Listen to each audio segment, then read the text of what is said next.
Para sa dugang ang mga balita sa Negros kag Panay, mangin kaupod ta si Adrian Prietos. Adrian?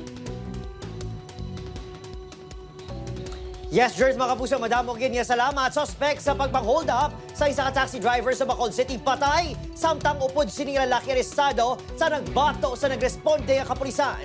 Yaring balita nga itong gintutugan. Sa eksklusibo nga interview sa Jimmy Regional TV, ginpakita sang 74 anyos nga si alias Tommy, driver sang taxi, ang mapila sa kamot kag dughan nga naagom sini matapos hold up sang duha ka lalaki kagabi. Gikan Bacolod downtown area nagsakay sa taxi ang duha ka lalaki padulong sa Lupit Church kung saan din sila nagdeklarar sa hold up. Gabi ko makuha sang karta ba bayad. Ay gali, kutsilyo gali. Inuwi sa akong do. Karta mo. Ano niya, na-hold up ni ka, nalang-alangan kami sa karta. Kami kartas mo, gastuhon. Dala din karta mo. Kasi yung karta ko di 1,001. Abisal gintayan sa pusil kag kutsilyo sang duha ka suspect nang isog nga magbatong driver. Nakuha sang mga suspect ang 1,000 pesos sa kwarta sang biktima. Wala, dumalipong na ko. Listening ko. Ako nag-declare ko hold up. Listening ko, tabang, hold up po. Hold upper, singkit ko. Nakapalagyo ang biktima kag nakapangayos ang bulig sa mga nagapatrolyang kapulisan. Ginayon gilaga sa kapulisan ang mga suspect tubtob na kalabot sa Rojas Street, Barangay 40. Nagadalaga ni ang aton nga mga suspetsado kag nakatigayon ini nakagwa man sa iya nga taxi ang aton nga biktima. On foot sila, running. Ang taxi gimbili nila. Sang nagpinukutay na igo sang kutsilyo sang isa ka suspect ang nagresponde nga police corporal. Nagpalupok naman, pusil ang isa ka suspect. Rason, naging tiro sang pulis kag naigo sa nawong dead on arrival ini sa ospital. Nga ginstab kag na fell down ang aton nga police.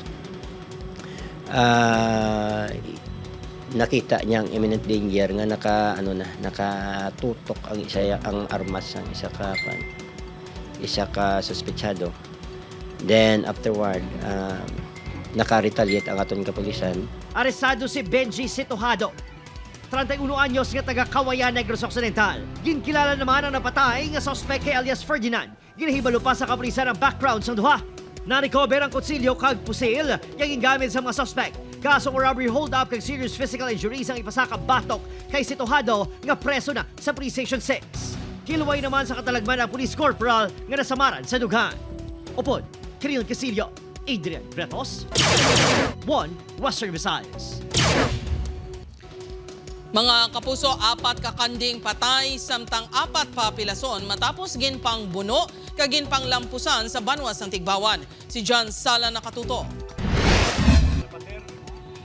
Nagalalain si Ram Jusraf sa nakitaan siniyang kaimtangan sa iyang mga hinuptanan nga kanding sa Ilauma sa Barangay Cordova Sur, Tigbawan, Iloilo. 4 sa mga hinuptanan sini nga kanding ang dugoon kag wala na sang kabuhi, samtang may 4 pa nga pilason. Natiun pa nga ang tanan nga mga kanding sini nga napatay ang nagabusong. Aga to kagin po sang tatay ko mga alas 6 bla. Kag dun di madrawing ya tsura bla balya imuto kanding nagdurong lay raman kagin pang buno. Te agad-agad nagrasya ko makadto sa umay. Kagin double check ko lahat pagkita ko pa lang sa kudal, kita ko andusay na sila bla. Buno sa liog sa ginapatian ay speak ang pila sa pagkalampo sang matigang nga bagay ang gintunaan sa kamatayon sa mga kanding. Padayon pa ang ginamonitor sa karon sang tag-iyang kondisyon sa mga pilason nga kanding. May mga person of interest naman ang pamilya Grasparil sa posible naghimo sini sa ilang kasapatan. Kaya mon pamilya may kana, actually yung pamilya naman may ara na suspect nga either siguro nagsugo sila siguro sa sunoy nga mga gutom man siguro, siyempre kita gurutom man talad nga suguon nga mubras ang malain la.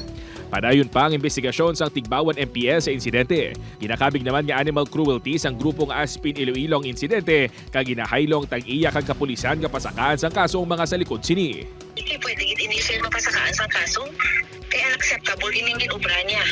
Kumbaga mahimo niya gani ini sa sapat, so hindi niya malayo nga posible nga magtawo nga may utok nga amo sini, posible nga tawo ni sunod ang ubrahan niya sini. Ginatunan pa sang pamilya posibilidad sang pagpasaka sang kaso kung matumod na nilang may kahimuan sa natabo. Upod kay Senador Duque, John Sala, 1 Western Visayas.